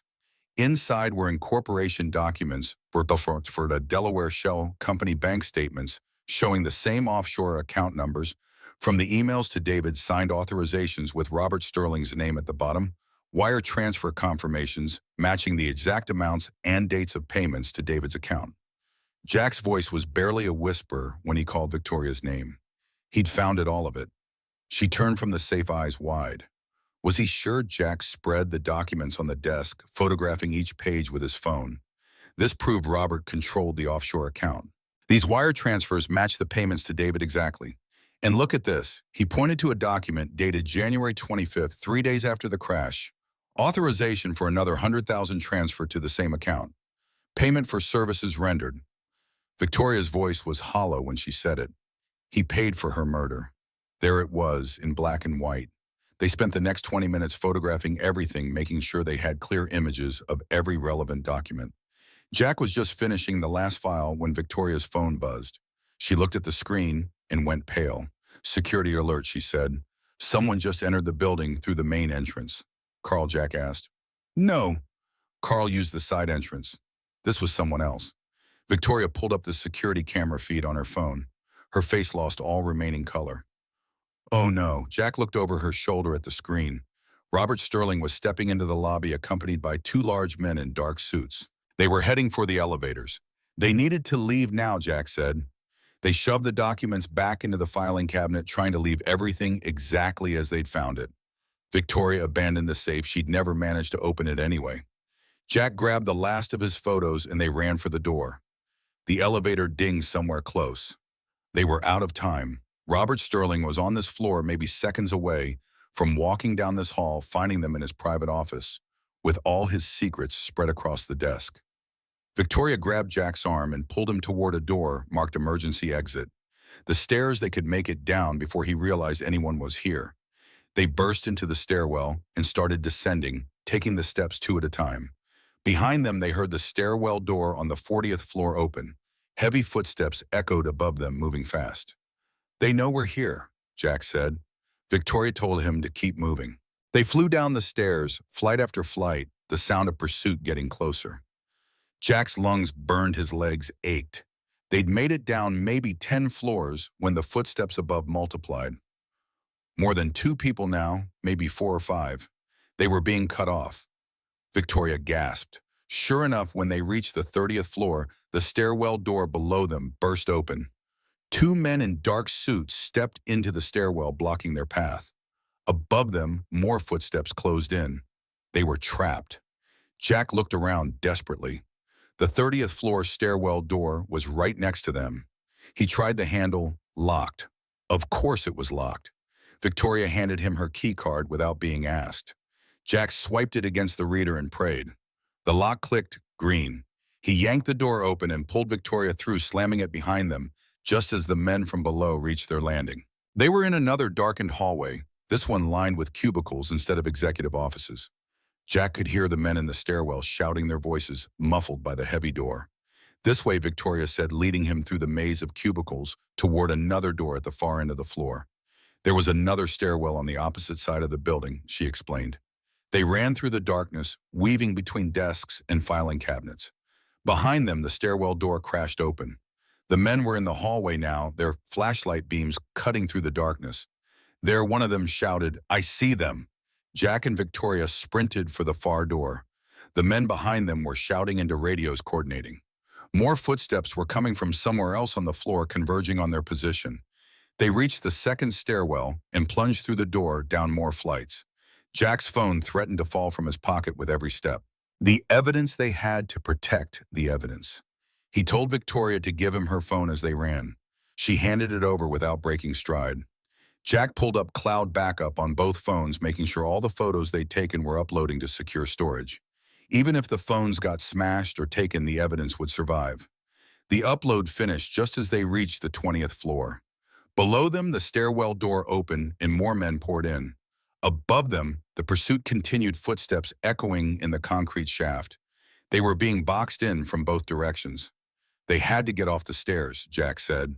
They burst through the 20th floor door and found themselves in what looked like a conference center, large meeting rooms with glass walls, a reception area with plush seating. Victoria ran to one of the meeting rooms and locked the door behind them. Now what, she demanded. They were trapped. Jack looked around the room. Floor-to-ceiling windows offered a view of the city in a 40-story drop. The door was glass and wouldn't hold for long. The men were already in the hallway, spreading out to cover all the exits. Then he noticed the ventilation grate in the ceiling. Victoria followed his gaze and her eyes went wide. He had to be kidding.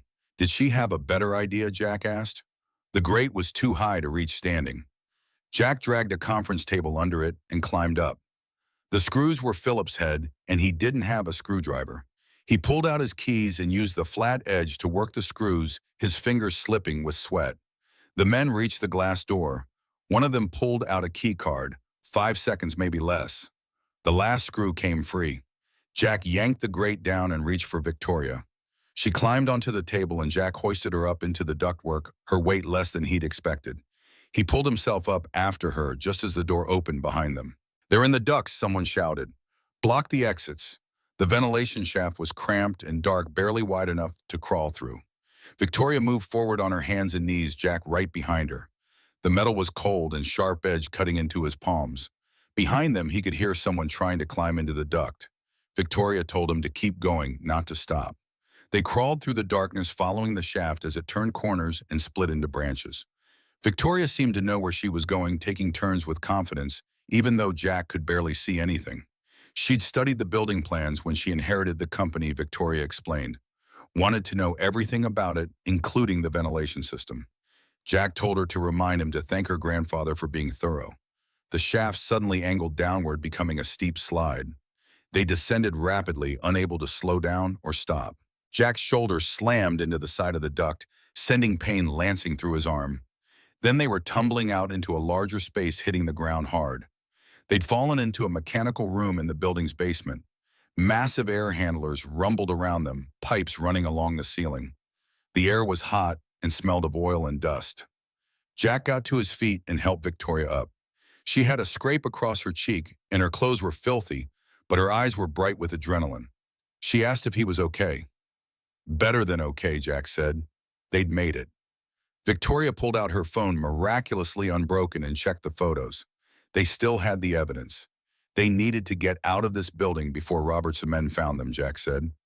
They navigated through the mechanical room, following the sound of street traffic until they found a service door that led to an alley. Victoria's keycard worked one last time, and then they were outside in the cold night air, breathing hard and covered in dust. The alley was empty, the city sounds distant. They leaned against the wall, catching their breath. "That was insane," Victoria said. Jack corrected her. That was her uncle's people trying to catch them. If Robert wanted them dead, they'd be dead. He wanted to find out what they knew, what evidence they had, which meant they were running out of time, Victoria said. Robert knew they were investigating him. He'd move faster now, cover his tracks, eliminate loose ends. Then they moved faster too, Jack said. They had proof now, photos of the financial documents, wire transfers, everything they needed to connect Robert to David's murder. Time to take it to the FBI. Victoria's expression was uncertain. Was it enough Robert's lawyers would claim the documents were fake, obtained through illegal means? Maybe, Jack said, but the offshore account was real. The wire transfers were real. Once the authorities started looking, they'd find more. Robert had been doing this kind of thing for years. There would be other crimes, other victims. They just had to give the FBI enough to start the investigation. They made it back to Victoria's car without being followed, or at least without seeing anyone following them. The difference mattered less than Jack wanted to admit. Robert knew they had evidence now. He'd adjust his strategy accordingly. Victoria drove to a different hotel, this time the Waldorf Astoria, somewhere public enough that Robert's men couldn't make a move without witnesses. They checked in under false names. Grace had arranged paying cash for a suite on the 15th floor.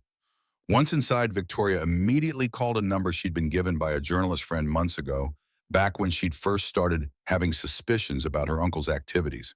The voice that answered identified itself as Special Agent Sarah Brooks, FBI Financial Crimes Division. Victoria's friend had told her Sarah was one of the few agents in New York who couldn't be bought, who'd built a career on taking down white-collar criminals everyone else said were untouchable. Victoria explained the situation in rapid sentences: the crash, David's murder, the toxicology report, the financial evidence they just obtained. She could send everything right now if the agent was interested. Sarah's response was measured, professional. She'd been investigating Sterling Industries for 6 months on suspicion of money laundering through offshore accounts. The evidence Victoria described was exactly what she needed to move forward. Could they meet tomorrow morning? They agreed on a Starbucks in Midtown, public and neutral. Sarah would bring her partner, Special Agent Marcus Davis. Come prepared to answer a lot of questions. After the call ended, Victoria collapsed onto the hotel bed, the adrenaline that had kept her moving finally draining away. Jack sat in the chair by the window watching the street below for black SUVs or any other signs of pursuit. His body ached from the climb through the ventilation system. His hands were scraped raw from the metal edges of the ductwork. But they were alive and they had evidence, and for the first time since jumping into that frozen river, Jack thought they might actually win this fight. Victoria's voice was quiet when she asked if he thought the FBI would believe them. They'd believe the documents, Jack replied. Numbers didn't lie, and Robert's signature was all over those transfers. The question was whether they could build a prosecutable case before Robert made another move. What kind of move, Victoria asked. Jack had been thinking about that. Robert had two options: eliminate them before they could testify or discredit them so thoroughly that nobody would believe their testimony. Murder was risky now that they'd involved federal agents, which meant Robert would probably go the other route, try to make Victoria look unstable, unreliable, maybe even criminally liable for the break-in at Sterling Industries. Victoria sat up, her expression shifting from exhausted to alert. A conservatorship petition. If Robert could convince a judge she was mentally incompetent, he could have her committed to a psychiatric facility. She'd lose control of her assets. Her testimony would be worthless, and Robert would get everything he wanted without getting his hands dirty. Exactly, Jack said. And with their break-in last night, Robert had ammunition to argue she was acting irrationally, criminally, under the influence of a convicted felon who was clearly manipulating her. So what did they do? Victoria asked. They met with the FBI, tomorrow turned over every piece of evidence, and hoped Sarah Brooks moved fast enough to arrest Robert before he could file any petitions. Speed was their only advantage. Now Robert thought he had time to maneuver to use the legal system against them. They needed to prove him wrong. The meeting with Sarah Brooks and Marcus Davis happened at 9 the next morning in a Starbucks crowded with Sunday brunch traffic. Sarah was in her mid-40s, blonde hair cut short, wearing a navy suit that had seen better days. Marcus was younger, maybe late 30s, built like someone who spent his free time in a gym. They took a corner table away from the windows, and Sarah got straight to business. She'd reviewed the photos Victoria sent last night. The financial trail was solid wire transfers, incorporation documents, bank statements. Combined with the emails from David's laptop and the toxicology report showing succinylcholine, they had grounds for a criminal investigation. But there was a problem. All the evidence from Robert's office was obtained illegally, Sarah explained. Breaking and entering, theft of corporate documents. A decent defense attorney would get most of it thrown out of court. They needed something else, something that couldn't be challenged on procedural grounds. Like what Jack asked, like a confession, Marcus said, or a witness who could testify to Robert's direct involvement. Someone from inside Sterling Industries who'd seen or heard something incriminating. Victoria shook her head. Robert was too careful. He compartmentalized everything, used shell companies and intermediaries. Anyone who knew enough to testify was either dead like David or compromised like the people on Robert's payroll. What about the security guard, Jack asked. Carl Matthews. He'd helped them get into the building last night, which meant he knew something was wrong. Maybe he'd seen or heard something over the years. Sarah made a note. They'd interview him. But even if Carl had useful information, it would take weeks to build a case strong enough to get an arrest warrant. And in the meantime, Robert would be free to act. Victoria finished. Free to file a conservatorship petition, free to make another attempt on her life, free to destroy evidence and intimidate witnesses. Sarah's expression was sympathetic but firm. She understood the urgency, but the FBI had to follow procedure, build an airtight case. They couldn't just arrest a billionaire CEO on circumstantial evidence, no matter how compelling. The optics alone would be disastrous if they moved too fast and the case fell apart. How long would it take? Jack asked. 3 months minimum, Marcus said. More likely, 6. They had to trace every dollar interview, every potential witness coordinate with the Delaware authorities on the shell company. These things took time. Victoria's voice came out flat and defeated. She didn't have 6 months. She probably didn't have 6 weeks. Robert knew they were investigating him. He'd already tried to grab them last night. The next attempt would be more direct, more permanent. Sarah leaned forward, her voice dropping lower. There might be another way. If they could get Robert to confess on tape in a controlled environment with federal oversight, that would be admissible evidence. The FBI could set up a meeting somewhere Robert thought was safe, get him talking about the murder and the cover-up. If he admitted to even part of it, they'd have enough for an arrest. A sting operation, Jack said. Essentially, Sarah confirmed. They'd done it before with organized crime figures. Wear a wire, have the conversation, get the confession. The trick was making Robert feel comfortable enough to talk freely without realizing he was being recorded. Victoria would have to be the one wearing the wire, Marcus added. Robert wouldn't open up to anyone else. And she'd have to get him talking about specifics, David's murder, the payments, the planning. General admissions of wrongdoing wouldn't be enough. Victoria's hands were shaking, but her voice stayed steady when she asked when they could do this. Sarah pulled out her phone, checking her calendar. They'd need 3 days to set everything up properly, get the recording equipment, establish the location brief, Victoria on what to say, and how to guide the conversation. Could she keep Robert from making any moves for 3 days? Victoria didn't know.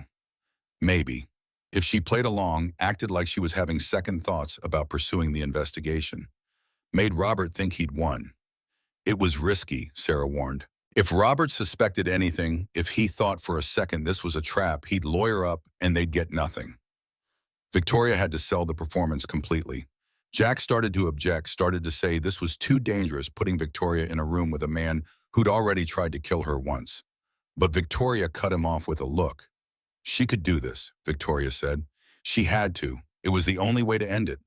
Sarah asked if Victoria was sure. Once they started down this path, there was no backing out. Robert would have to believe she'd given up, that she was ready to accept his version of events. Could she lie that convincingly to family? He stopped being family when he murdered David. Victoria replied. When he tried to drown her in that river, she could lie to him. She could do whatever it took to put him in prison where he belonged. The meeting broke up with a plan in place. Sarah would contact Robert's attorneys, suggest a family mediation session at a neutral location. Victoria would play the part of a traumatized niece willing to reconcile if her uncle would drop the implied threats. Robert would come because he'd see it as an opportunity to close this situation, permanently get Victoria under control without further complications. 3 days, Sarah reminded them. 72 hours to set the trap and spring it. After that, either Robert Sterling would be in federal custody or they'd have nothing and he'd be free to do whatever he wanted. Jack walked Victoria back to the hotel, hyper-aware of every car that passed every person who looked at them too long. The streets of Manhattan felt different now, hostile in a way they'd never been before. Money changed things, corrupted the normal rules of safety and danger. In Robert Sterling's world, problems got solved with phone calls and cash transfers, and people disappeared without anyone asking difficult questions. Victoria's phone rang as they entered the hotel lobby. She looked at the screen and her face went pale. It was Robert. Jack started to tell her not to answer, but Victoria was already swiping to accept her expression, shifting to something vulnerable and uncertain. A performance. Her voice wavered when she greeted her uncle. Robert's response was smooth, concerned. The loving uncle worried about his troubled niece. He'd heard about the incident at the office last night. Was she all right? Had that man, he meant Jack, convinced her to do something foolish? Victoria let her voice break slightly. She was confused, didn't know what to think anymore. Maybe she'd been wrong about everything, the stress of the accident, the medications, they were affecting her judgment. She just wanted things to go back to normal. Robert's tone shifted to something warmer, relieved. He understood completely. Trauma did terrible things to the mind. But family could heal, forgive, move forward together. Perhaps they should meet, just the two of them, talk through everything calmly. No lawyers, no pressure. just family. Victoria hesitated, playing it perfectly. She didn't know if that was a good idea. She'd said some terrible things, made serious accusations. How could he forgive that? Because she was his blood, Robert said. His brother's daughter. He could never stop loving her, no matter what happened. They could fix this, put it behind them, but they had to talk face to face. Victoria agreed to meet. Thursday afternoon, she'd call him with details. After she hung up, Victoria leaned against the wall, her whole body trembling. Jack put a hand on her shoulder, and she covered it with her own, holding on like she was drowning again, and he was the only thing keeping her above water. She'd just lied to her uncle's face, Victoria said. Made him think he'd won, that she was giving up. It felt like a betrayal, even though Robert was the one who'd betrayed her first. That meant the performance was convincing, Jack told her. That meant it would work. The next 3 days crawled past like something wounded. Victoria stayed in the hotel, working remotely, keeping up appearances. Jack went back to his warehouse job, moving freight and trying not to think about what Victoria was about to do. Sophie called every night, and Jack lied to his daughter about how fine everything was, how it would all be over soon, and she could come home. Sarah Brooks called Wednesday evening with final instructions. The meeting was set for Thursday at 2 p.m. neutral location, a law office in Midtown that the FBI had quietly commandeered for the afternoon. Victoria would wear a wire, multiple microphones hidden in her clothing and jewelry. Sarah and Marcus would be in the next room listening, ready to move if things went sideways. But they couldn't intervene unless Robert threatened Victoria directly. They needed him to confess, needed his own words to damn him. Jack asked if he could be there in the monitoring room with the agents. Sarah said no. At first he wasn't. Law enforcement wasn't even an official witness. But Victoria insisted. She wanted him there, needed to know he was close. Sarah finally agreed on the condition that Jack stayed silent, didn't interfere no matter what he heard. Thursday arrived, gray and cold rain, threatening but never quite falling. Jack met Victoria and the FBI agents at the law office at noon. Sarah and Marcus spent an hour wiring Victoria up, testing the equipment, coaching her on how to guide the conversation without being obvious. Ask open-ended questions. Let Robert talk. Don't contradict him directly, that would make him defensive. Act confused, seeking guidance, wanting to understand. Make him feel safe explaining his actions. Victoria absorbed it all, her expression calm, but her hands giving her away with their constant movement. Jack wanted to tell her she didn't have to do this, that they'd find another way. But there was no other way. They both knew it. At 1:30, Victoria's phone buzzed. Robert was in the lobby. Sarah gave Victoria a final check, making sure the microphones were invisible, the battery pack secure. Then she gripped Victoria's shoulder. She was brave, Sarah said. Braver than most agents Sarah had worked with. Just remember, they were right next door. If she felt unsafe at any point, if Robert made a direct threat, she just had to say the code word, and they'd come in immediately. What was the code word, Victoria asked. Plaza, Sarah said. Because Robert would never suspect that word of being a signal. It was too connected to his meetings with David. Victoria nodded, took a deep breath, and walked out to face her uncle. Jack followed Sarah and Marcus into the monitoring room. Through the one-way glass, he could see the conference room where Victoria waited, large table, leather chairs, abstract art on the walls. Professional and impersonal. Through the speakers came the sound of Victoria's breathing, quick and shallow, despite her outward calm. The door opened and Robert Sterling walked in. He looked exactly like his photos, mid-50s, silver hair, expensive suit, the kind of face that inspired confidence in boardrooms and courtrooms. He smiled when he saw Victoria, the expression reaching his eyes, and for a moment Jack almost believed the concern was genuine. Robert's voice was warm when he greeted his niece, when he crossed the room to embrace her. Victoria stiffened slightly, but allowed it, returning the hug with mechanical precision. They sat across from each other at the table. Robert asked how she was doing, really doing not the public face, but the truth. Victoria's response was perfect, tired, confused, scared. She'd been through so much, and she didn't know what was real anymore. Robert leaned forward, his posture open and sympathetic. That was the trauma talking, he explained. The oxygen deprivation, the shock of the accident. The brain could play terrible tricks when it had been deprived of air. Create false memories, paranoid thoughts, elaborate theories to explain simple accidents. But the toxicology report, Victoria said hesitantly. The succinylcholine in David's system. Robert's expression shifted to something sad, pitying. The doctors had explained this to her, hadn't they? Those levels could occur naturally in drowning victims. The medical examiner had signed off on natural causes. David had a heart condition he'd hidden, probably afraid of losing his job if anyone found out. It was tragic, but it wasn't murder. Victoria pressed gently. But the emails, the wire transfers. She'd seen the documents in Robert's office. Robert's face hardened for just a moment before smoothing back to concern. She'd broken into his office, Victoria, stolen confidential business documents. That was a crime one he was willing to overlook because she was family, because she was sick. But those documents didn't prove what she thought they proved. The offshore accounts were legal tax structures. The transfers were routine business payments. To David, Victoria asked. To RS Ventures. Robert stood pacing to the window. His voice took on a lecturing tone, patient but firm. RS Ventures was a legitimate Delaware company he'd established years ago for estate planning purposes. Yes, there had been transfers to accounts David had access to. David had been doing some consulting work on vehicle security systems entirely above board. The timing was unfortunate, but coincidental. The world was full of coincidences that looked suspicious if you were predisposed to see conspiracies. Victoria's voice wavered when she asked if any of what she remembered was real. Was she truly that sick that delusional Robert returned to his seat, reaching across the table to take her hands? His voice was gentle, almost loving. The mind was fragile, Victoria, especially after trauma. She'd been through something terrible, and her brain was trying to make sense of it by creating narratives, finding patterns, assigning blame. It was a defense mechanism, but it wasn't reality. The reality was that David had a medical emergency while driving. She survived by pure chance and the heroism of a stranger. There was no conspiracy, no murder plot, just tragedy. In the monitoring room, Jack's hands were clenched so tight his knuckles had gone white. Robert was good, better than he'd expected. The lies flowed smooth as silk, each one tailored to sound reasonable, carrying impossible to disprove without the evidence Robert claimed didn't mean what it obviously meant. Sarah was making notes, her expression neutral.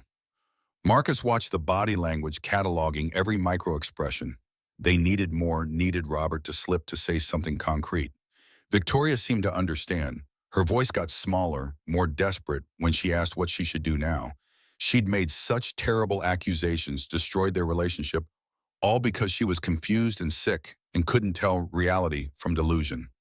Robert's smile was triumphant, quickly masked. First, she needed proper medical care.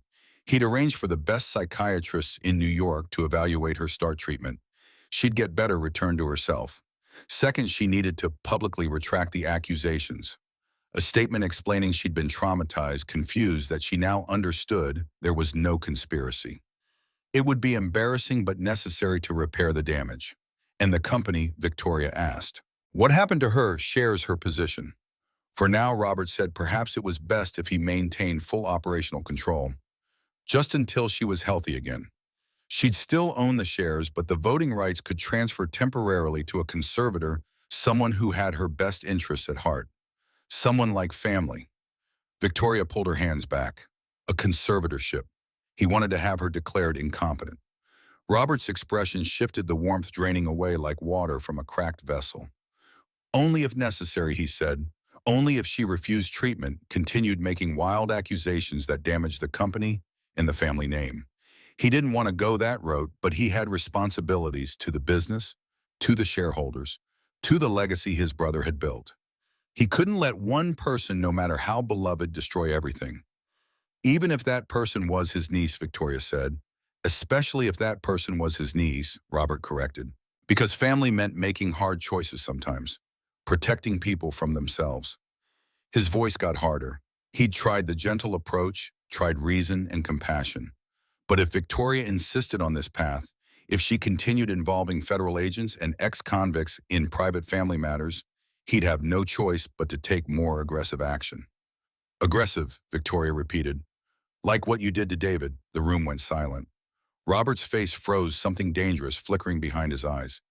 Then he laughed, a sound without warmth. Still clinging to that fantasy, Robert said. David Walker was a good man who died of natural causes. If Victoria couldn't accept that, it proved she needed psychiatric intervention more than he'd thought. David tried to back out, Victoria pressed. He told you he wouldn't sabotage the car. So you killed him anyway. Robert stood abruptly, his chair scraping against the floor. This meeting was over. Victoria was clearly still delusional, possibly dangerous. He was filing the conservatorship petition tonight. She'd be evaluated by court-appointed psychiatrists, and when they confirmed what he already knew, that she was mentally incompetent, a danger to herself and others, she'd be placed in a secure facility until she recovered. If she ever recovered. He moved toward the door. Victoria's voice stopped him. Please, she said the word breaking. She just wanted to understand, wanted to know why. If he'd really done what she thought, if David's death wasn't an accident, she needed to know why. What could possibly justify murder? Robert's hand was on the doorknob. He didn't turn around when he spoke, his voice low and cold and absolutely certain. Justify it. The question itself revealed how little Victoria understood about business, about power, about legacy. Their grandfather had built Sterling Industries from nothing, turned it into one of the largest manufacturing companies in the Northeast. When he died, he should have left it to Robert, the son who'd spent 20 years learning every aspect of the operation, who'd sacrificed marriages and friendships and his own dreams to serve the company. Instead, the old man left controlling interest to a child. A 21-year-old with a fancy degree and no real-world experience, no understanding of what it took to run an empire. Robert turned back to face her, his composure cracking. You want to know why? Because watching you fumble your way through board meetings, making decisions based on feelings instead of facts, slowly destroying everything your grandfather built, it was unbearable. The company deserved better. The employees deserved better. The legacy deserved better. So you decided to kill me, Victoria said, to take back what you thought should have been yours. Not decided, Robert corrected, planned, carefully, meticulously. David Walker was weak, desperate for money to pay his wife's medical bills. Easy to manipulate, easy to control. The plan was simple. He'd cause a malfunction while driving something that would look mechanical. The car would crash, Victoria would die, and Robert would finally have what he deserved. What he'd earned through decades of service while she played CEO with her grandfather's legacy. But David got cold feet, Victoria said. Robert's laugh was bitter. Cold feet. He'd taken $75,000 and suddenly developed a conscience. Started talking about not being able to go through with it, about the money not being worth it. Robert couldn't allow that. Couldn't risk David going to the police, or worse, to Victoria with the whole story. So he'd made adjustments. Adjustments, Victoria repeated. You mean you killed him? Succinylcholine, Robert said the word clinical and detached. Paralytic used in surgery. Easy to obtain if you know the right people. Impossible to detect unless specifically tested for. David died exactly as planned, unable to control his muscles, unable to breathe, aware until the very end. The car crashed. Victoria should have drowned. But that idiot ex-convict jumped in and ruined everything. Robert's voice had risen during the confession, years of resentment and entitlement pouring out like poison from a lanced wound. In the monitoring room, Sarah was already moving Marcus right behind her. They had enough, more than enough. Robert Sterling had just confessed to murder on tape in front of federal witnesses. But Robert wasn't done. He advanced on Victoria, his face twisted with rage and something that might have been desperation. Did she understand now? Did she see why this was all her fault? If she just stepped aside, gracefully acknowledged her limitations, none of this would have been necessary. David would still be alive. The family would be intact. The company would be thriving under proper leadership. Instead, she'd fought him, brought in outsiders, threatened everything their grandfather built. And for what principled justice? There was no justice in the world, only power, and those strong enough to wield it. Victoria stood facing her uncle without flinching. She understood perfectly now.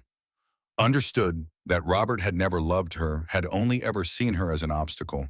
Understood that he'd murdered David Walker in cold blood and would have murdered her without hesitation if given another chance. Understood that he'd just confessed to everything on a wire being monitored by the FBI. Robert's face drained of color. The door behind him burst open and Sarah Brooks stepped through, her badge held high, Marcus right behind her with handcuffs ready. Her voice was clear and firm when she spoke the words. Robert Sterling, you're under arrest for conspiracy to commit murder and the first-degree murder of David Walker. You have the right to remain silent. Robert's head snapped toward Victoria, comprehension and betrayal warring on his features. She'd set him up. His own niece had worn a wire, lured him into confessing, destroyed him. Victoria's voice was steady when she replied, "He'd destroyed himself. She just made sure everyone heard it." They handcuffed Robert while reading him his rights. He didn't resist, didn't speak, just stared at Victoria with an expression that promised. This wasn't over, that he'd find a way to win even from behind bars. Then Marcus let him out and he was gone. Sarah approached Victoria, placing a hand on her shoulder. "She'd done incredibly well," Sarah said. "Better than most trained agents." The confession was clear, detailed, admissible. Robert Sterling would go to prison. Victoria nodded but didn't respond. She was staring at the door her uncle had been led through, her expression unreadable. Jack entered from the monitoring room and Victoria turned to him, her face finally crumbling. She'd just destroyed her last remaining family member. Sent her own uncle to prison. Even though Robert was guilty, even though he deserved it, the weight of that choice was crushing.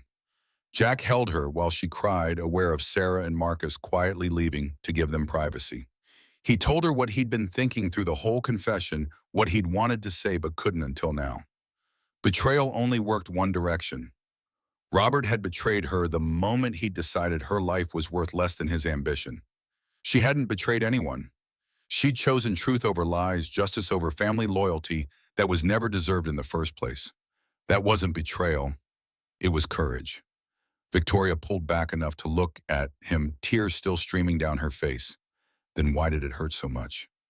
Because she was a good person, Jack said. Because despite everything Robert had done, some part of her still remembered loving her uncle, still mourned the family relationship that could have been. That pain proved she was better than Robert would ever be. They left the law office an hour later after Victoria gave her formal statement to the FBI. Outside news vans were already gathering, someone had leaked the arrest, and reporters wanted the story. Sarah and Marcus had taken Robert out through a service entrance to avoid exactly this chaos. They offered to do the same for Victoria, but she declined. Her uncle had spent years operating in shadows, Victoria said, using money and influence to hide his crimes. The best way to fight that was with transparency, with the truth spoken clearly where everyone could hear. She stepped up to the microphones and cameras, Jack standing slightly behind her, and told the world what Robert Sterling had done. The confession, the evidence, the murder of David Walker. She spoke calmly, factually, letting the truth carry its own weight without embellishment. When the reporters shouted questions, she answered the ones that mattered and ignored the ones designed to create controversy. Yes, she'd worked with the FBI. Yes, the confession was recorded.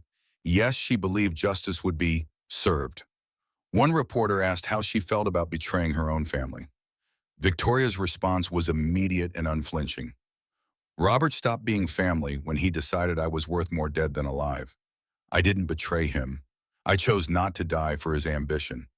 The words would be quoted on every news channel by evening, shared across social media, turned into headlines. But standing there in the gritty afternoon light, Victoria didn't look like she cared about any of that. She looked like someone who'd carried an impossible weight for weeks and finally set it down. Robert made bail within 24 hours. $50 million deposited like it was pocket change. He walked out of federal detention with his lawyers surrounding him, got into a waiting car, and disappeared from public view. The news covered it like everything else, breathless speculation about what it meant, whether Robert would flee, whether he'd make another attempt on Victoria's life.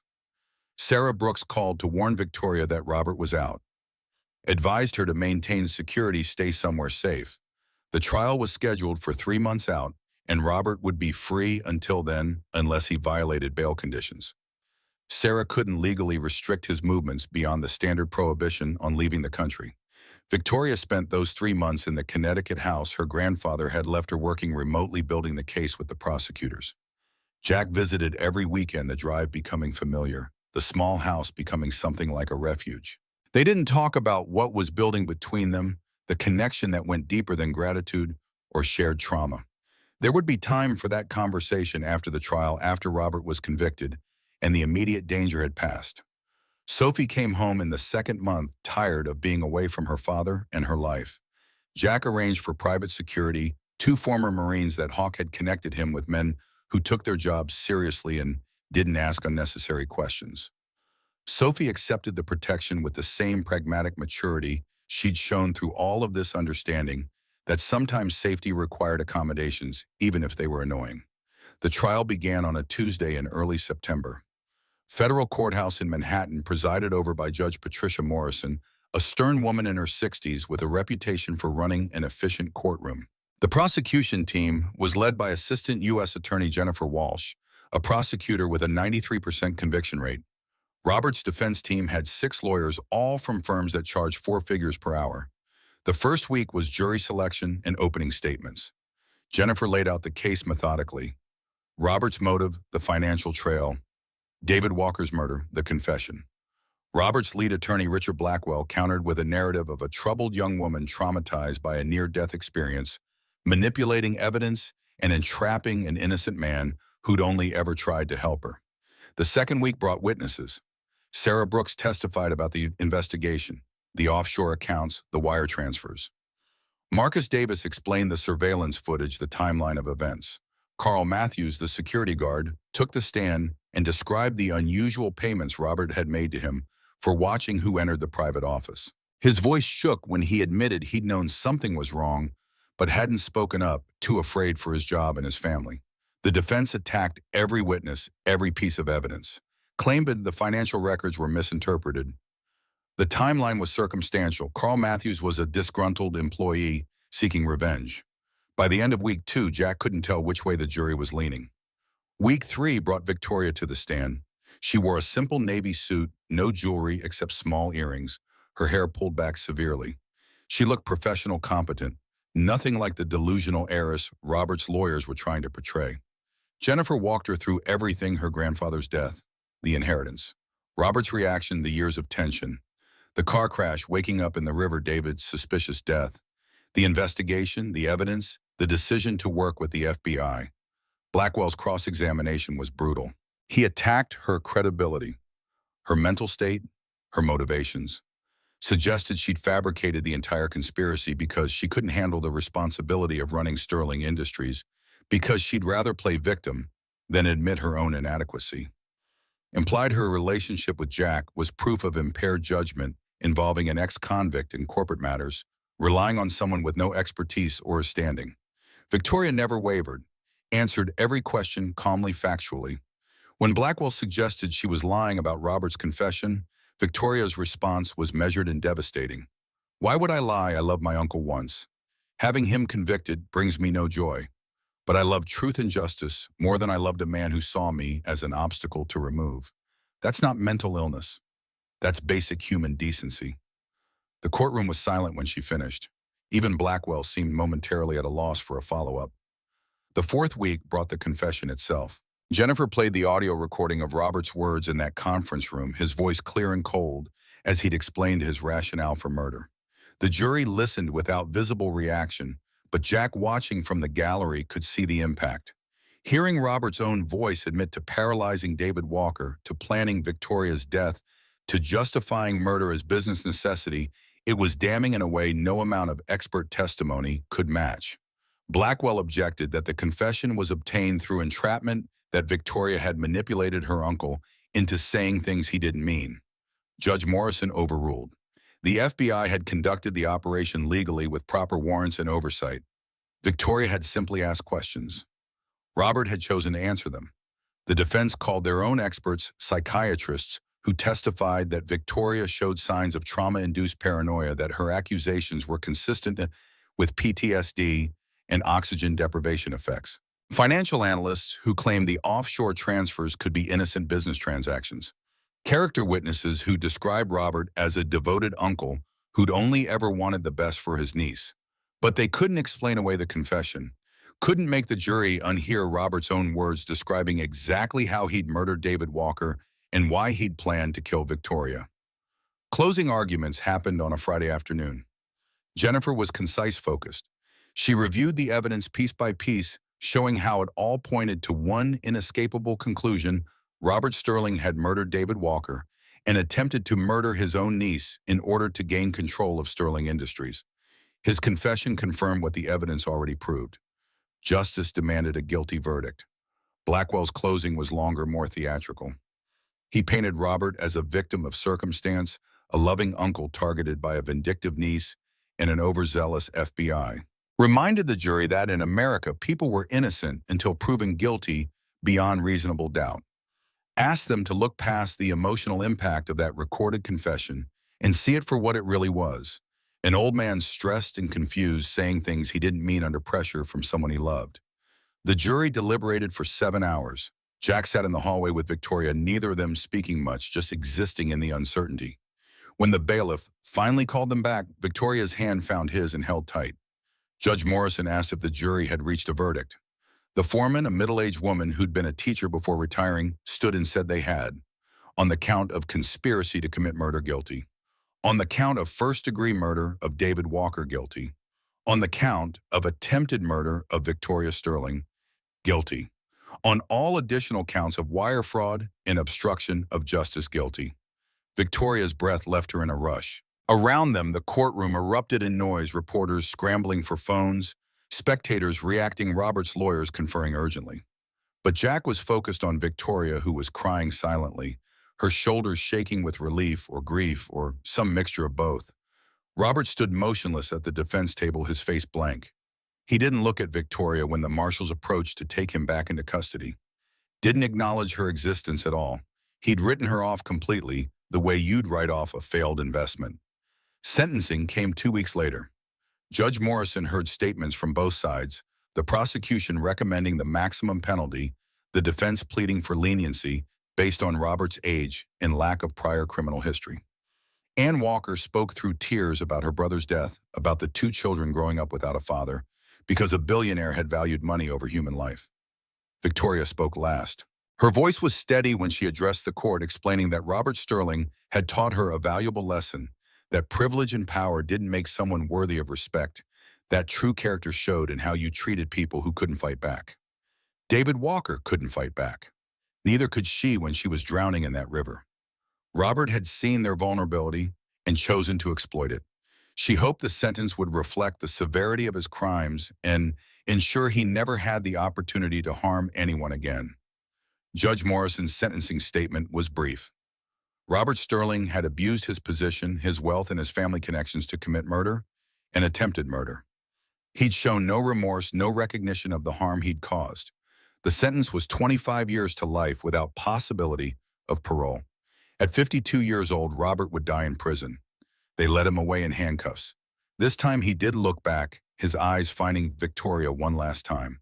She met his gaze without flinching, without forgiveness, without anything except the certain knowledge that she'd done what had to be done. Outside the courthouse, Victoria gave one final statement to the press. She thanked the FBI, the prosecutors, the jury, thanked Jack for believing her when no one else would, announced that she was establishing a foundation in David Walker's name dedicated to helping families of crime victims and providing support for people trying to rebuild their lives after trauma or incarceration. The foundation would be called Second Chances because everyone deserved the opportunity to begin again. 2 years later, Jack stood on the same stretch of the George Washington Bridge where he jumped into the Hudson. February again, cold enough that his breath made clouds in the air. But this time, he wasn't alone. Victoria stood beside him wrapped in a coat that looked like any other coat despite its price. The expensive edge had worn off her appearance over the past 2 years.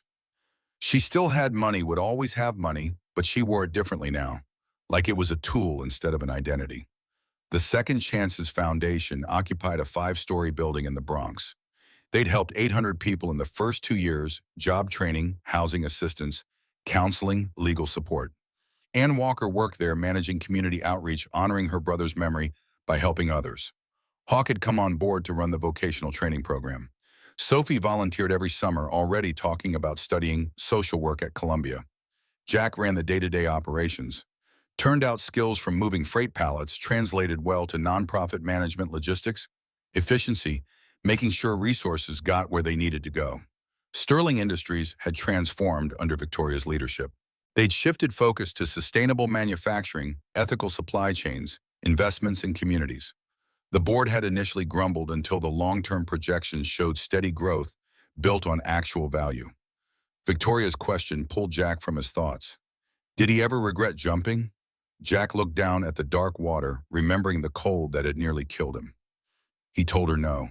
Not once. That jump had led to everything meeting her, stopping Robert building something that mattered. Victoria leaned against the railing. She'd been thinking about legacy lately, what people left behind. Her grandfather had built a company worth billions, but Robert had dedicated his life to an empire and lost everything. David Walker had made one mistake and paid with his life, but his memory lived on in the foundation. Jack knew what she was asking. What kind of legacy were they building? The kind that gave people what they had both needed, Jack said. A second chance. Proof that mistakes didn't define you forever. They couldn't save everyone, but they could save some. And those people would save others, spreading outward like ripples. Victoria turned to face him, her green eyes bright despite the cold. She asked if he was happy. Really, truly happy. Jack thought about it seriously. Sophie was thriving. The foundation was growing. He'd found work that meant something. And Victoria? He didn't finish the thought out loud, but Victoria smiled like she heard it anyway. They'd started dating 6 months after the trial ended. She'd proposed 3 months ago with a simple silver band. They were getting married in the spring. So yes, Jack told her, he was happy, happier than he'd thought possible.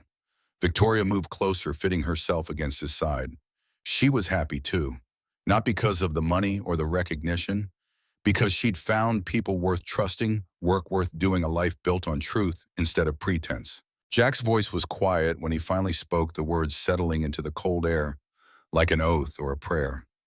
Life isn't about avoiding mistakes. It's about what you do when someone else is drowning. Whether you walk past to protect yourself or jump in even when the water's cold enough to kill you. Because that choice, that's what defines you. Victoria tightened her hold on his hand and nodded. They turned away from the railing and walked back toward the city together. Behind them, the river kept flowing, dark and cold and constant. The same river that had nearly killed them both. The same water that had become the dividing line between the lives they'd had before and the lives they'd chosen to build after. Tomorrow they'd be back at the foundation, helping more people find their way back from the edge. But tonight they walked hand in hand into the lights of the city, carrying with them the knowledge that courage and truth could change things, could save lives, could build foundations, could turn a single desperate breath into thousands of second chances.